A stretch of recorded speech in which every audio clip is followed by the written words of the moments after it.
네, 날씨가 많이 추워졌죠? 오늘 또 이렇게 말씀의 자리에 나오신 여러분들 또 축복합니다. 오늘 우리에게 주시는 하나님의 말씀은 사무엘상 1장 17절부터 28절까지 말씀입니다. 구약성경 409페이지 사무엘상 1장 17절 이하 28절의 말씀입니다.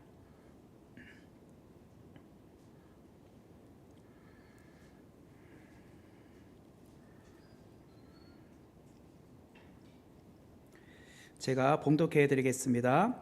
엘리가 대답하여 이르되 평안히 가라. 이스라엘의 하나님이 내가 기도하여 구한 것을 허락하시기를 원하노라 하니 이르되 당신의 여종이 당신께 은혜 입기를 원하나이다 하고 가서 먹고 얼굴에 다시는 근심빛이 없더라.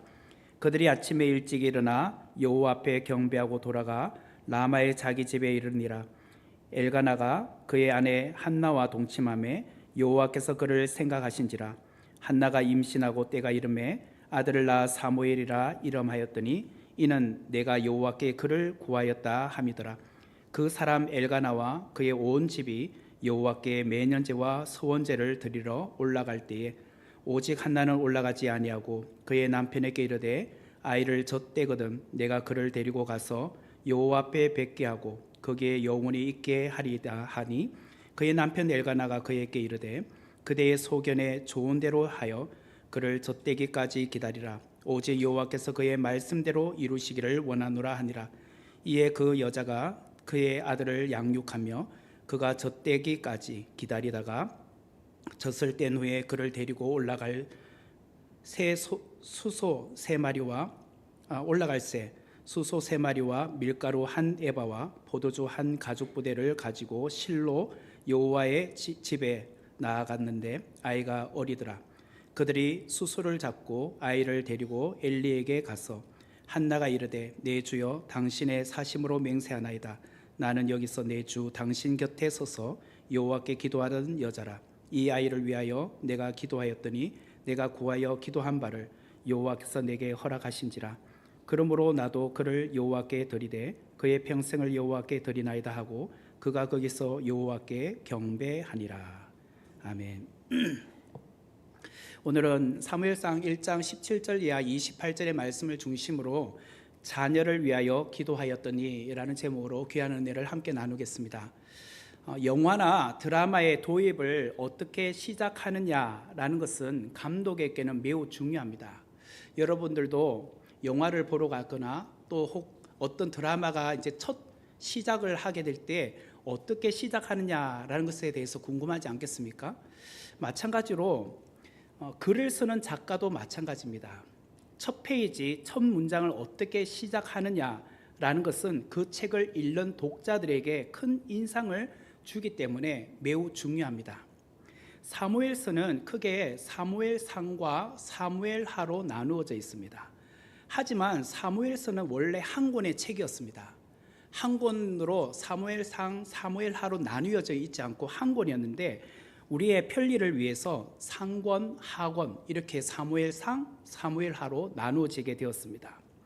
사무엘서의 저자는 사무엘서를 시작하면서 첫 번째 이야기를 엘가나라는 남편과 그의 가정에 한나라는 아내가 있었는데 그에게 아기가 없었다라는 것으로 배경을 설정하여서 시작을 하고 있습니다.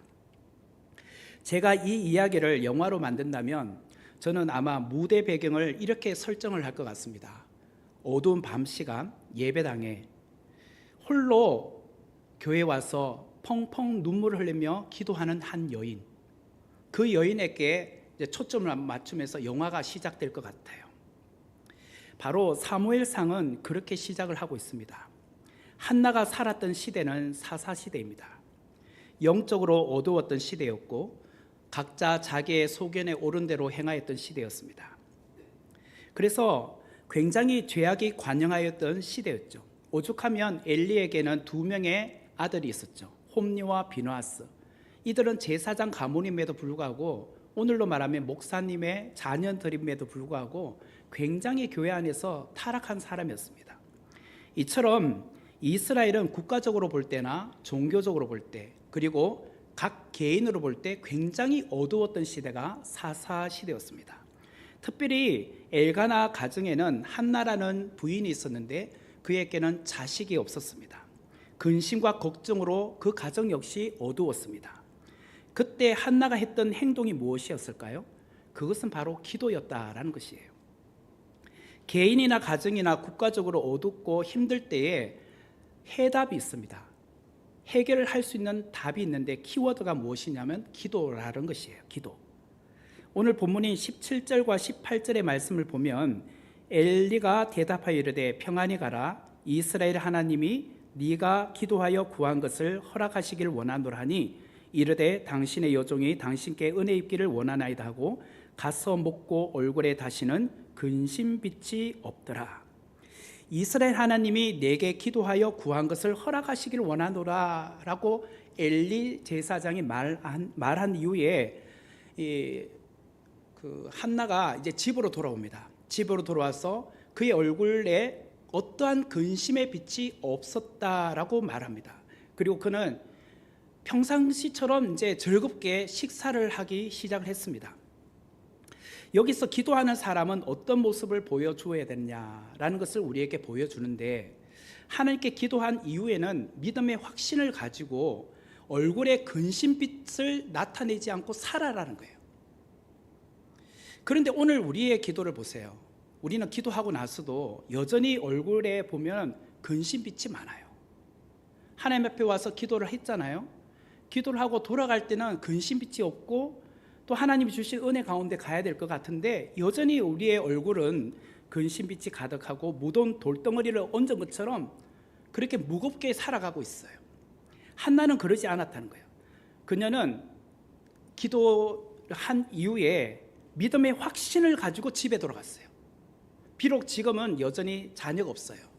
그렇지만 다시는 얼굴에 근심의 빛이 없었다라는 거예요. 오늘 우리가 하나님 앞에 기도하러 나왔잖아요.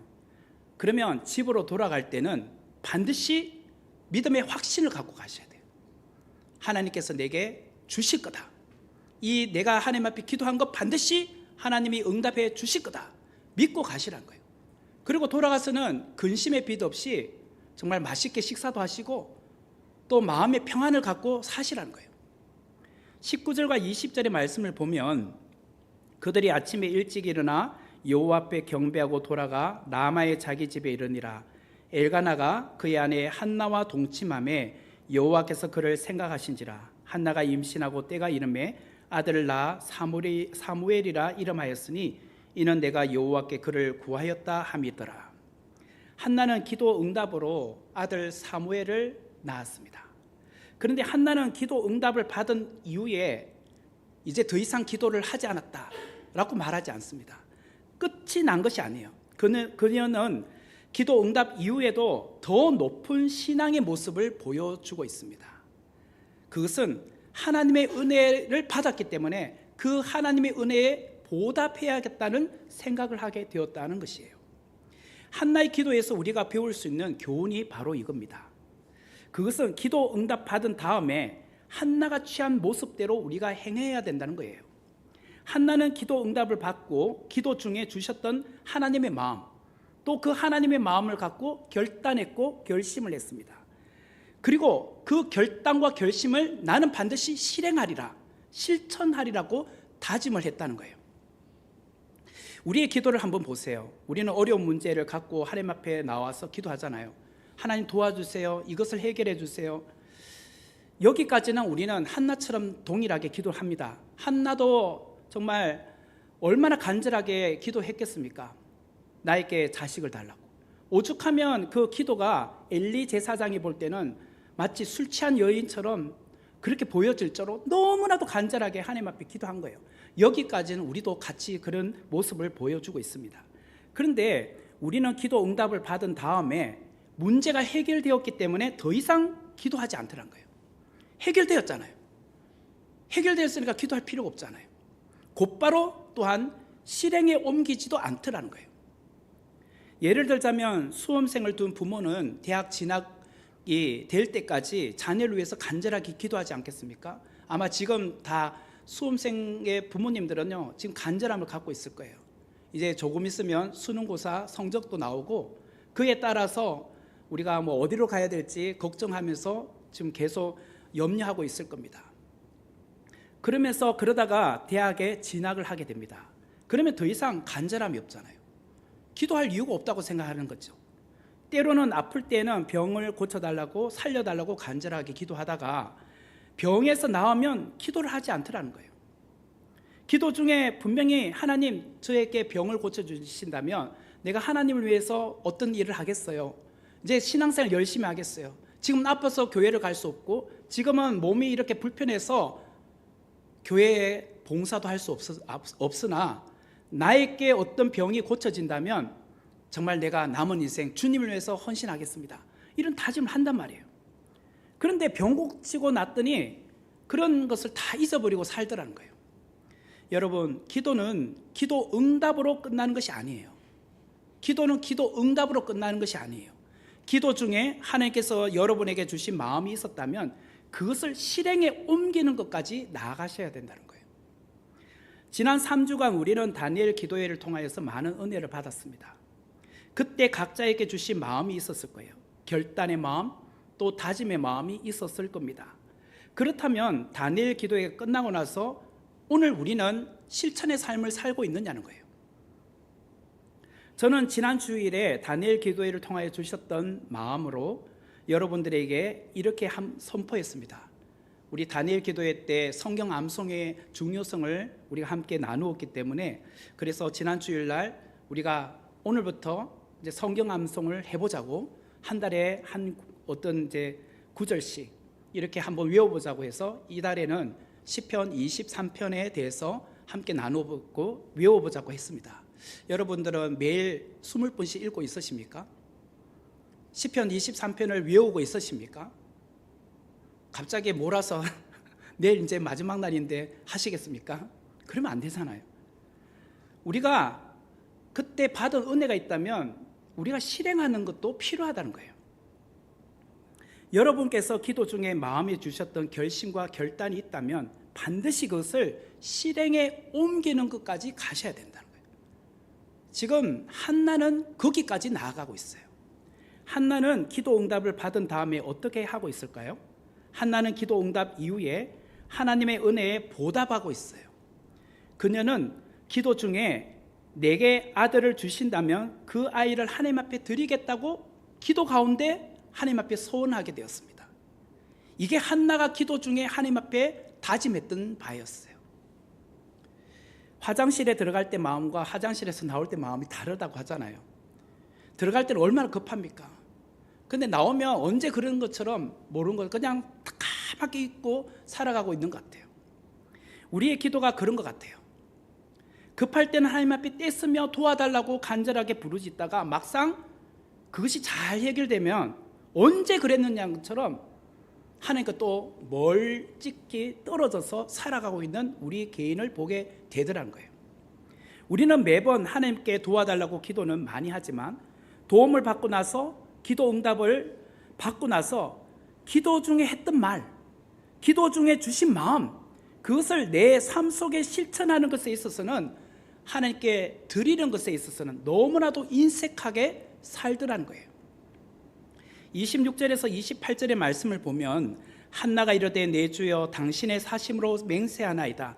나는 여기서 내 주 당신 곁에 서서 여호와께 기도하는 여자라. 이 아이를 위하여 내가 기도하였더니 내가 구하여 기도한 바를 여호와께서 내게 허락하신지라.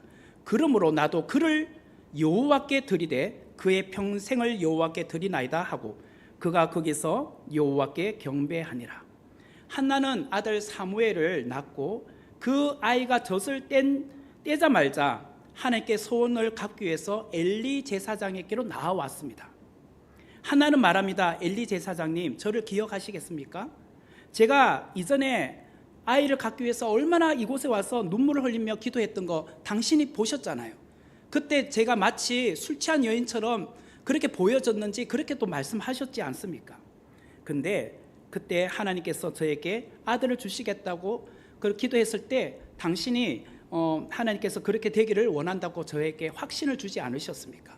그래서 그 이후에 돌아가서 아들을 낳았어요. 바로 그때 그 여인입니다. 그리고 이 아이를 데리고 왔습니다. 평생에 하나님 앞에 드리기 위해서 데리고 왔습니다. 내가 기도 중에 하나님 앞에 결단했기 때문에 그것을 실행하기 위해서 데리고 왔다는 거예요.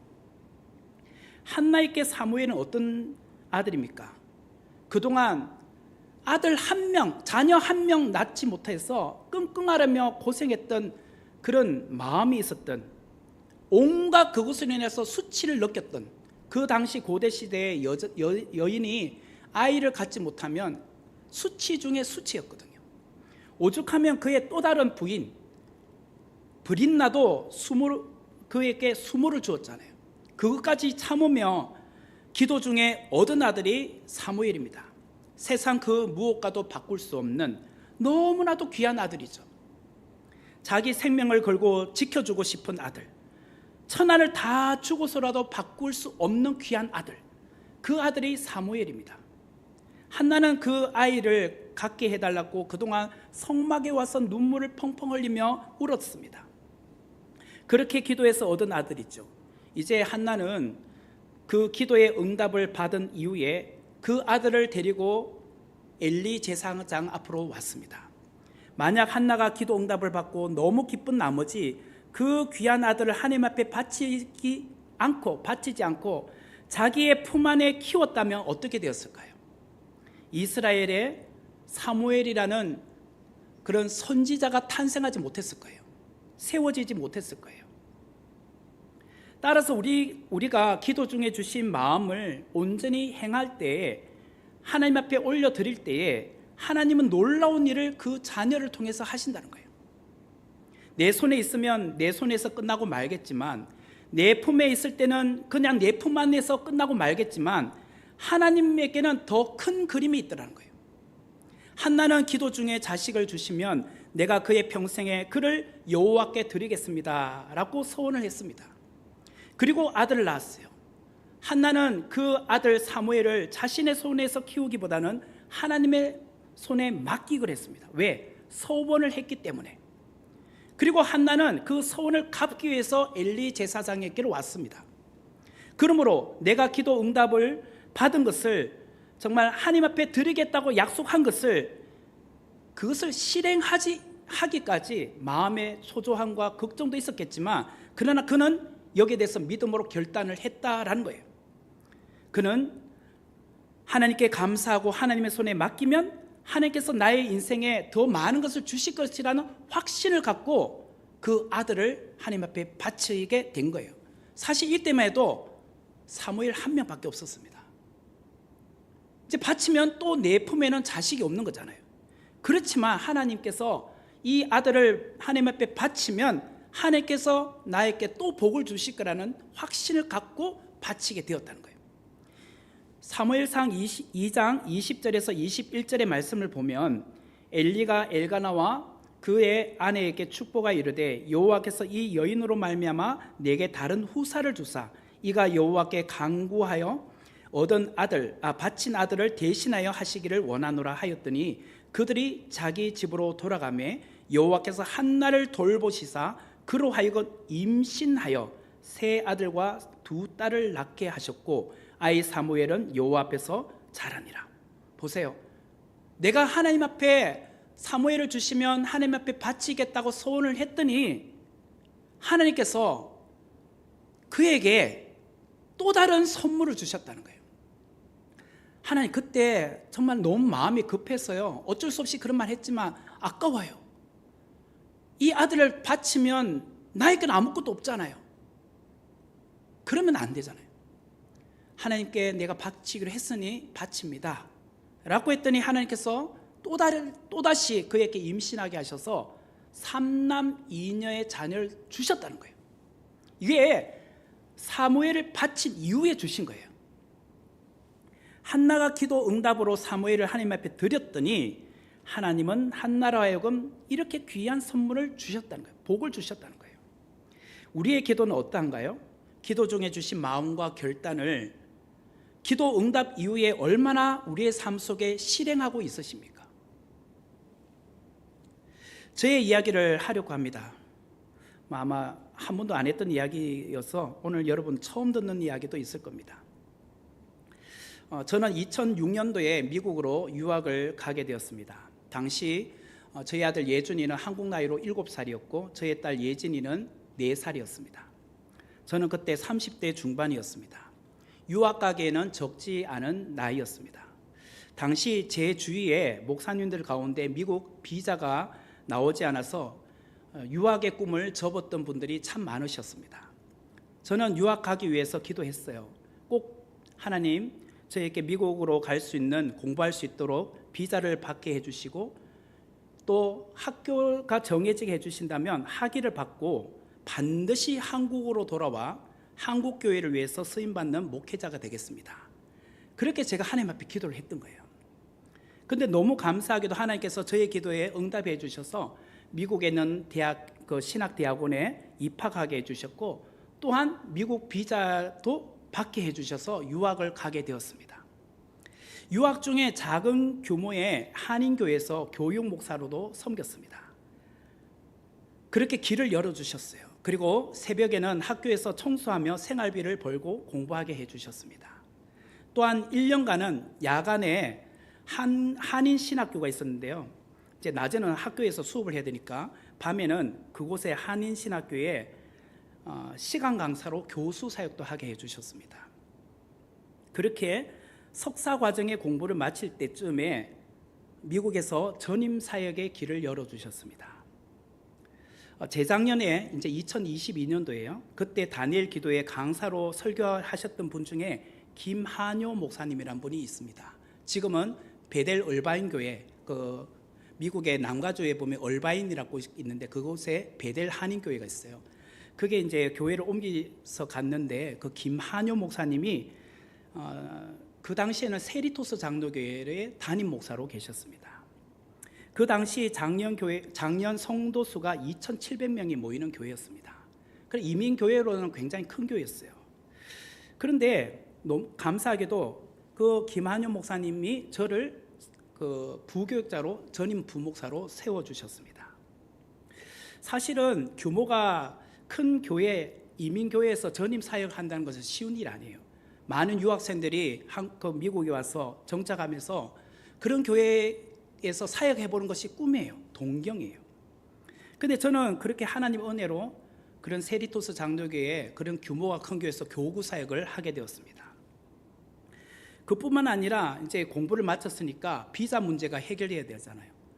그동안은 학생 비자로 있다가 이제 종교 비자로 바꿔야 되는데 큰 교회에서 사역하니까 교회에서 종교 비자로 바꿔 주었습니다. 어느 정도 이제 지내다 보니까 저는 이제 미국 생활이 안정되게 되었습니다. 이제 신분 문제도 해결되었고 또 아들은 그때 이제 초등학교 5학년이 되었고 딸은 초등학교 2학년이 되었습니다. 이제는 전혀 아이들에게는 영어에 부담감이 없어졌습니다. 언어적인 부분에 있어서나 환경적인 부분에 불편함을 전혀 느끼지 않았습니다. 오히려 저희 부부가 걱정했던 것은 아이들이 한국말을 잊어버릴까, 그것이 오히려 걱정이 되었습니다. 그렇게 좋은 시간들을 보내게 되었어요. 마치 사무엘하 7장 1절과 2절 말씀에 보면 이런 내용이 있는데요. 여호와께서 주위에 모든 원수를 무찌르사 왕으로 궁에 평안히 살게 하신 때에 왕이 선지자 나단에게 이르되 볼지어다 나는 백향목 궁에 살거든 하나님의 궤는 휘장 가운데 있도다. 지금 다윗의 이야기입니다. 다윗은 한때 고난의 시간을 보내었죠. 그러다가 모든 원수를 무찌른 이후에 왕궁에서 평안하게 살게 되었습니다. 그때 문득 이런 생각이 들었습니다. 나는 백향목으로 지어진 왕궁에서 편안하게 살고 있는데 하나님의 궤인 법궤는 휘장 안에 있구나. 아직도 하나님의 성전이 지어지지 않았구나. 그래서 하나님의 성전을 지어 드려야 되지 않겠나? 이런 생각을 그가 평안할 때 생각하게 되었다는 거예요. 아마도 이것은 다윗이 그 이전에 힘든 광야의 시간을 보내면서 하나님 저에게 이 광야의 시간을 벗어나게 해주신다면 제가 평생 하나님을 모시겠습니다. 하나님을 위해서 전을 지어드리겠습니다. 이런 마음을 가졌던 것 같아요. 그러다가 평안한 때가 왔어요. 그러자 그것을 기억하게 된 거예요. 그리고 하나님께 전을 지어드리겠다고 말하게 된 거예요. 문득 저는 그때 이 말씀이 스쳐 지나갔습니다. 제가 미국으로 유학을 가기 위해서 준비할 때 분명히 저는 비자가 나올까? 또 어느 대학으로 석사 과정을 갈까? 환경을 열어주신다면 하나님, 저는 반드시 한국으로 돌아와서 공부를 마치고 돌아와서 한국 교회를 위해서 쓰임받는 목회자가 되겠다고 했잖아요. 그런데 공부도 마치고 큰 이민교회에서 부목사로 생활하다 보니까 그것을 잠시 잊고 있었던 거예요. 신분 문제가 해결되었죠. 또 교회에서 생활적으로 부담 없이 이렇게 생활비가 공급되고 하니까 또 아이들도 이제 초등학교 5학년까지 가고 하니까 전혀 걱정이 없었던 거예요. 오히려 어떤 부모들은 그러잖아요. 이왕 미국을 온 거 자녀들이 또 대학교 갈 때까지 이곳에 있고 싶어하는 마음들이 많잖아요. 한국에 가면 또 그런 정말 입시 교육도 힘들고 하니까 이왕에 미국까지 왔는데 이 좋은 환경에서 공부시키고 싶은 마음이 왜 없겠습니까?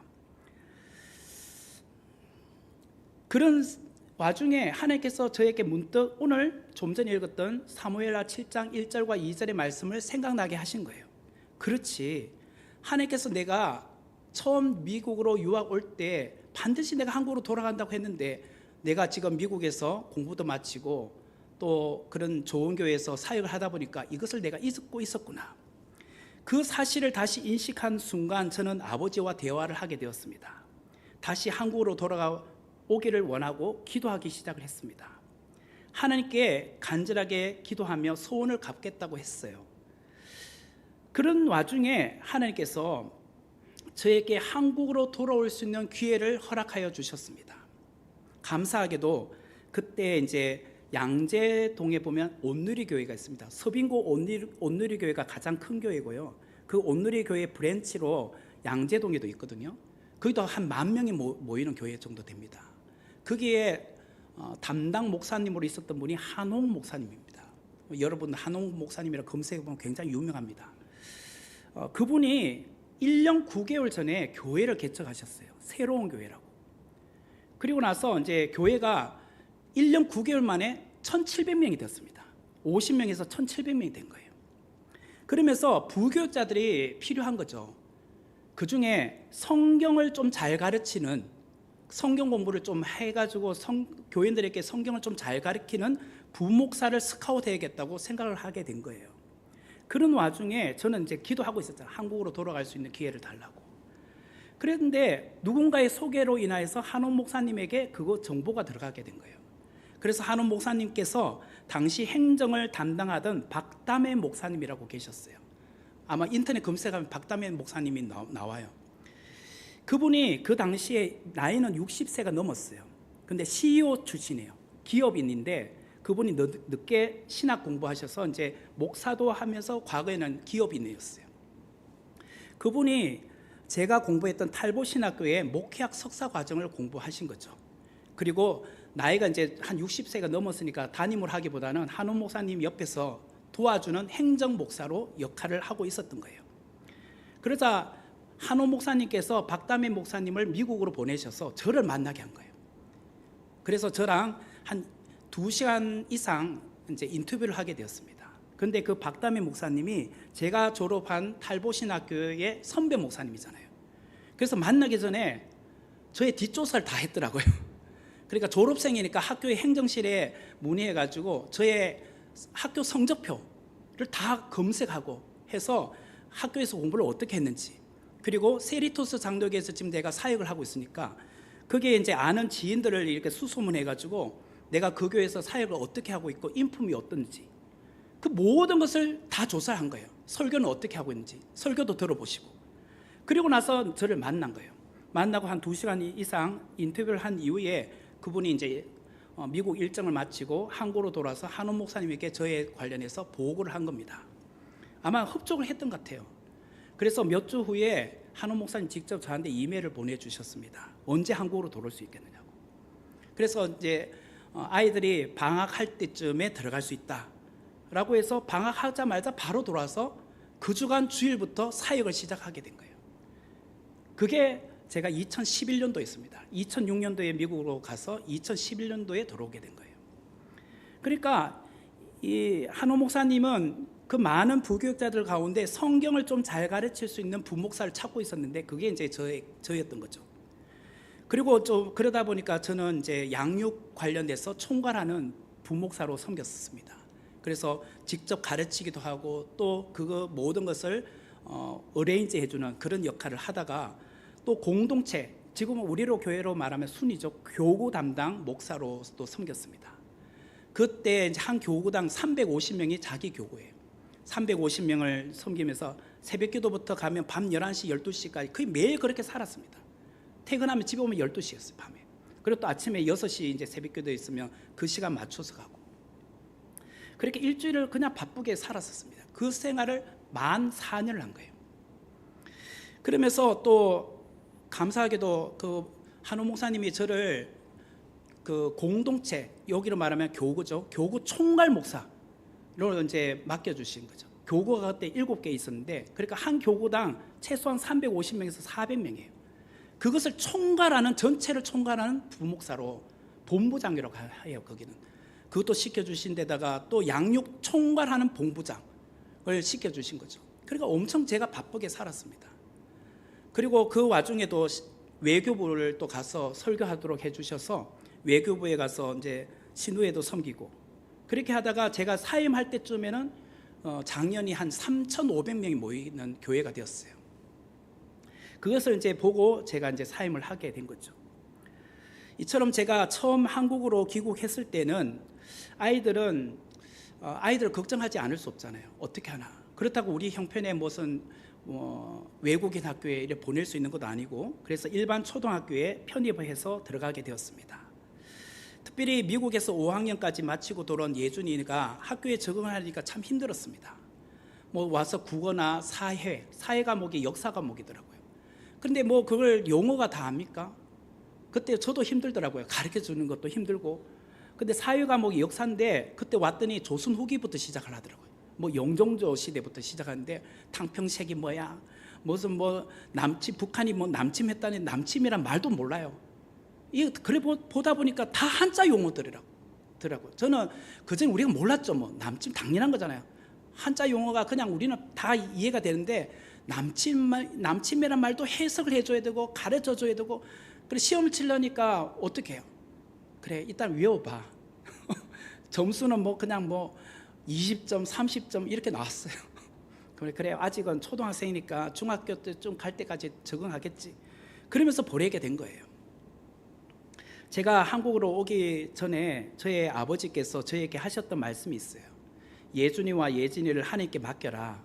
하나님께서 예준이와 예진이에게 주신 분복, 그 각자에게 주신 복이 있어. 그러니 네가 하려고 하지 말고 하나님께 맡기면 하나님께서 친히 키워주실 거야. 그 이야기를 하셨어요. 사실 그때 있잖아요. 사실은 저희 아내도 미국에 있고 싶어 했어요. 교회적으로도 안정된 교회에 있었잖아요.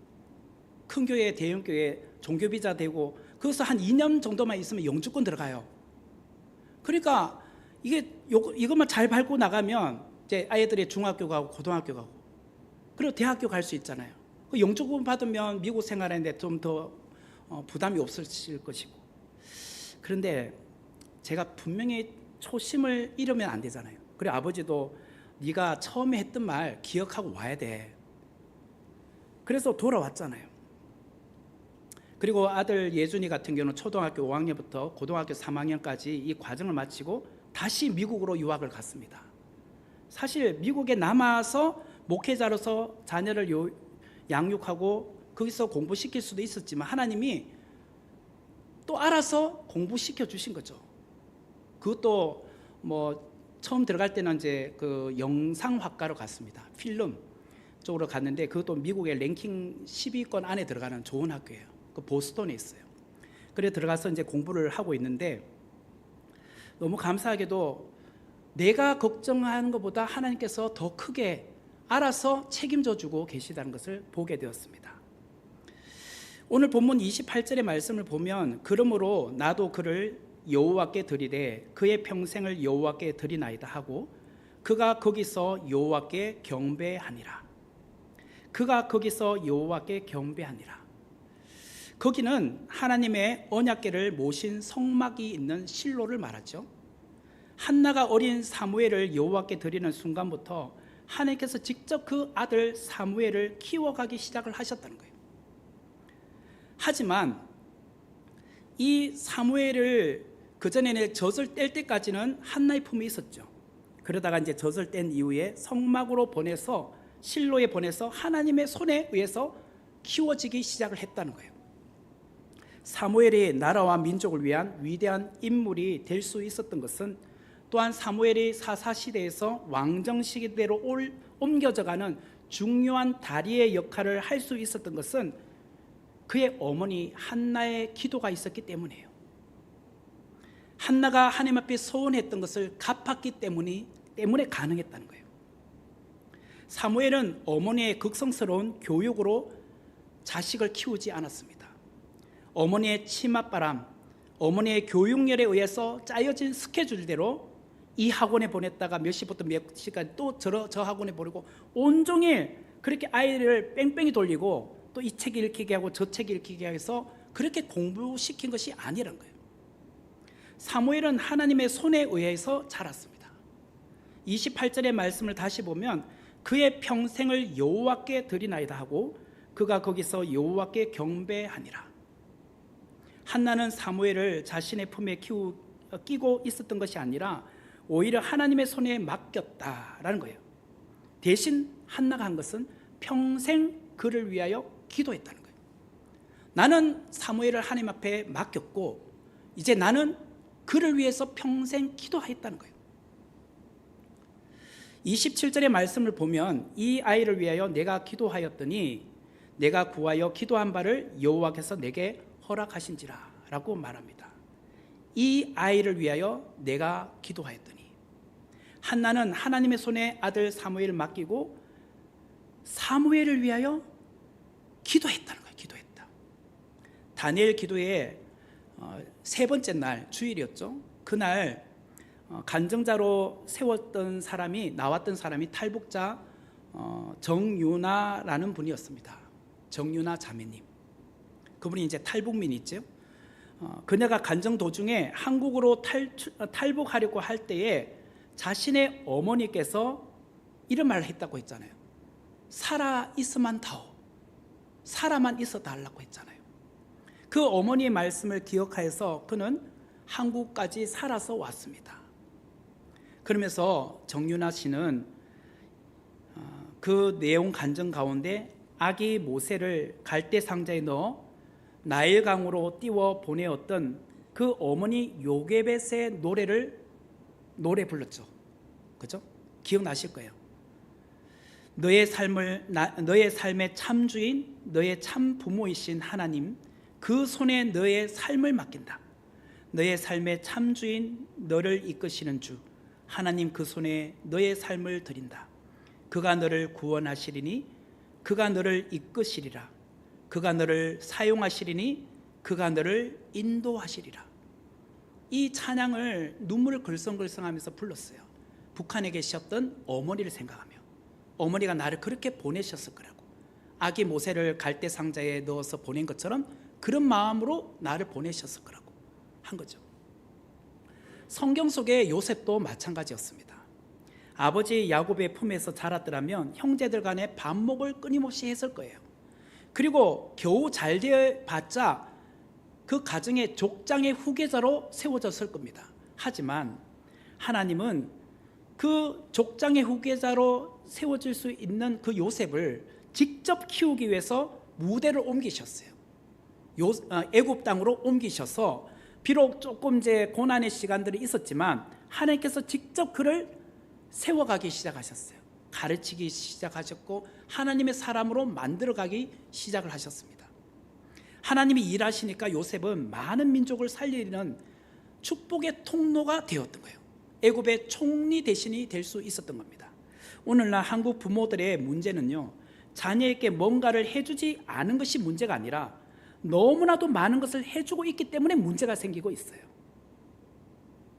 하나님의 방식이 아닌 부모의 방식으로 자녀에게 잘해주려고 하는 것이 오히려 역효과가 되고 있는 것이 너무 많아요.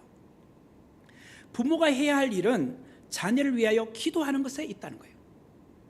우리의 자녀를 직접 다듬는 것은 내가 하는 것이 아니라 하나님이 하신다는 거예요. 하나님이. 우리 부모는 자녀를 위하여 기도하면 돼요. 자녀를 위한 기도는 자녀 인생의 디딤돌을 놓는 거예요.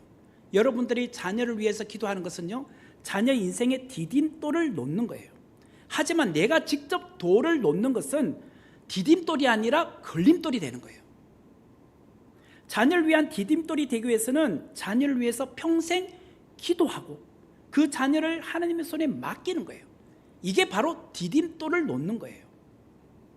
28절의 말씀을 다시 보면, 그러므로 나도 그를 여호와께 드리되 그의 평생을 여호와께 드리나이다 하고 그가 거기서 여호와께 경배하니라.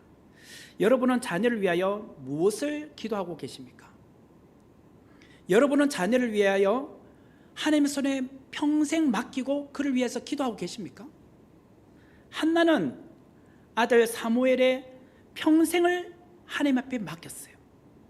사무엘의 어린 시절 청소년기만 하나님 앞에 맡긴 것이 아니라 그의 평생을 하나님의 손에 맡겼다는 거예요. 한나가 사무엘을 여호와께 맡기는 그 자리로부터 하나님께서는 일하기 시작을 하셨다는 거예요. 한나가 그의 품에 사무엘을 안고 있을 때는 하나님께서 일하지 않으셨지만, 한나가 사무엘을 하나님 앞에 맡기는 그 순간부터 하나님은 일하기 시작을 하셨다는 거예요. 그때부터 사무엘은 예배자가 되기 시작했어요. 그때부터 그의 믿음이 자라기 시작했어요. 그것이 그가 거기서 여호와께 경배했다고 하잖아요. 바로 그거예요. 아들이 군대 가서 철들었다고 말하는 부모들도 있습니다. 그죠? 아들은 군대 가야 철이 든다. 또 여자를 가리켜서는 딸이 시집가서 자식을 낳아보면 부모의 마음을 이해한다, 이렇게 말하잖아요. 하지만 오늘 한나의 경우로 본다면, 한나가 사무엘 평생 하나님께 맡겼더니 한나 자신의 신앙도 자랐고 믿음도 더 확고해졌다는 거예요. 왜요?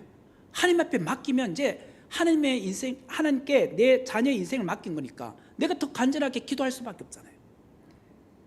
그러니까 그의 믿음도 더 자라게 된 거예요. 부모가 할 일은 그러므로 두 가지입니다. 두 가지. 첫 번째는 자녀를 위하여 평생 기도하는 것, 이게 첫 번째고, 두 번째는 자녀의 평생을 하나님 앞에 맡겨드린 것. 이 두 가지가 필요한 거예요.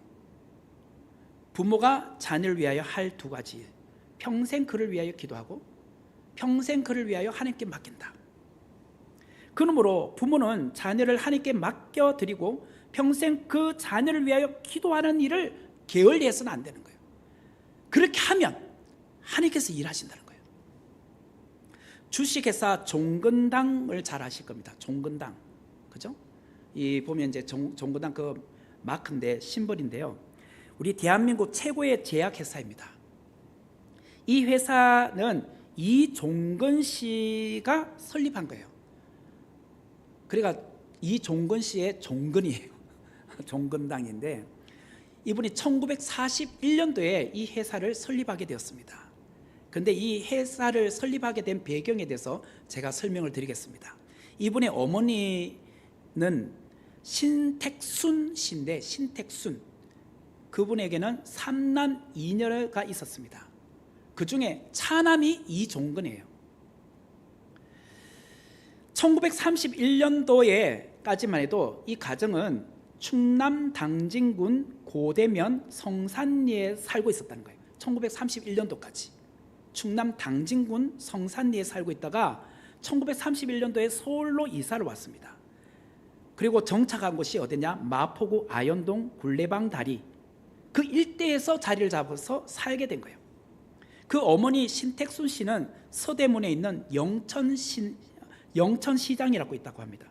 영천시장에서 콩나물 장사해서 생계를 이어가고 있었다는 거예요. 근데 그 콩나물 장사를 하러 가는 새벽마다 머리에 그 콩나물을 얹고 집에서 나와 영천시장까지 가는 그 길목에 교회가 있었다는 거예요. 매일 그 교회 새벽 예배를 드리고 영천시장으로 가서 온종일 그곳에서 콩나물을 팔았다는 거예요. 어머니의 기도가 무엇이겠습니까? 우리 3남 2녀, 이 자녀들이 예수님을 잘 믿고 어려서부터 정말 믿음으로 커서 하나님의 일꾼이 되게 해달라고, 이것을 평생 그 콩나물을 집에서 머리에 입고 나와서 그 영천시장으로 가는 길목에 교회 새벽기도 가서 기도하고 갔다는 거예요. 이종건 씨는 처음에는 정비소에서 쌀 배달원으로 일을 했다고 합니다. 그리고 그 다음에는 약을 파는 약 판매원이 되었대요. 그리고 그 다음에는 약방을 열었다는 거예요. 그리고 그 다음에 사업을 하여서 제약회사 사장이 된 거예요. 그리고 한국에서 제일 큰 제약회사인 회장이 된 겁니다. 그래서 아까도 보신 것처럼 다시 한번 보여주시면 회사 심벌이 종이에요. 그 앞에 보면 종 모양이죠. 종근당의 종자에 앞에 보면 종 모양이죠. 그 종이 뭐냐면 자기 이름 종근에서 종이라고 그게 아니라 어머니께서 매일 새벽 기도 갈 때마다 그 교회 종소리 들리면 땡땡 하면 그 시간에 교회 갔던 거예요. 그래서 그 어머니를 새벽 기도를 생각해서 종을 심벌 마크로 썼다는 거예요. 오늘의 내가 있을 수 있었던 것은, 그리고 오늘의 이 종근당 회사가 이렇게 유지되고 성장할 수 있었던 것은 오로지 그 어머니의 기도 덕분이야. 이것을 잊지 않기 위해서 종근당의 심벌을 종으로 만들었다는 거예요. 그렇죠. 사무엘의 어머니 한나, 이종건 회장님의 어머니 신택순 여사님처럼 이 어머니의 역할이 뭘까요? 기도예요. 기도. 부모는 자녀를 위해 기도하고 하나님의 손에 그 자녀를 맡기는 거예요. 내가 자녀를 치맛바람으로 일으키면 절대로 안 됩니다. 내가 자녀의 스케줄을 짜주고 내가 그 자녀의 인생을 책임지겠다고 하면 절대로 안 된다는 거예요. 우리도 먼 훗날 이 자녀를 위하여 내가 기도하였더니 내가 구하여 기도한 바를 여호와께서 내게 허락하셨다고 고백한 한나의 고백이 저와 여러분의 고백이 되어야 하지 않겠습니까? 기도의 어머니는 세상의 어떠한 그 정치인들보다도 더 위대한 자녀를 키우는 거예요. 세상의 그 어떤 기업인보다도 더 훌륭한 기업인을 만들어내는 거예요. 부모의 기도 가운데 자란 자녀는 국가와 민족을 살려내는 인재로 만들어내는 거예요. 사무엘은 어두웠던 사사시대를 종결시켰고 다윗 왕국을 열었던 그런 사람이 사무엘이에요. 다윗에게 기름 부었던 사람이 누구예요? 사무엘이잖아요. 그처럼 그것은 한나의 기도로부터 시작이 됐다는 거예요. 내가 이 아들을 위하여 평생 기도하리라. 내가 이 아들을 평생 하나님께 맡겨드리라. 그랬더니 그 어두웠던 사사시대가 종결되고 왕정시대가 열린 거예요. 그 힘들었던 사사시대가 끝이 나고 다윗이라는 정말 위대한 하나님의 사람을 이 사무엘의 기름 부음으로 인하여 세워지게 되었다는 거예요. 그 위대함은 바로 부모의 기도로부터 시작이 되었다는 거예요. 우리 모두 자녀를 위하여 기도해야 되지 않겠습니까?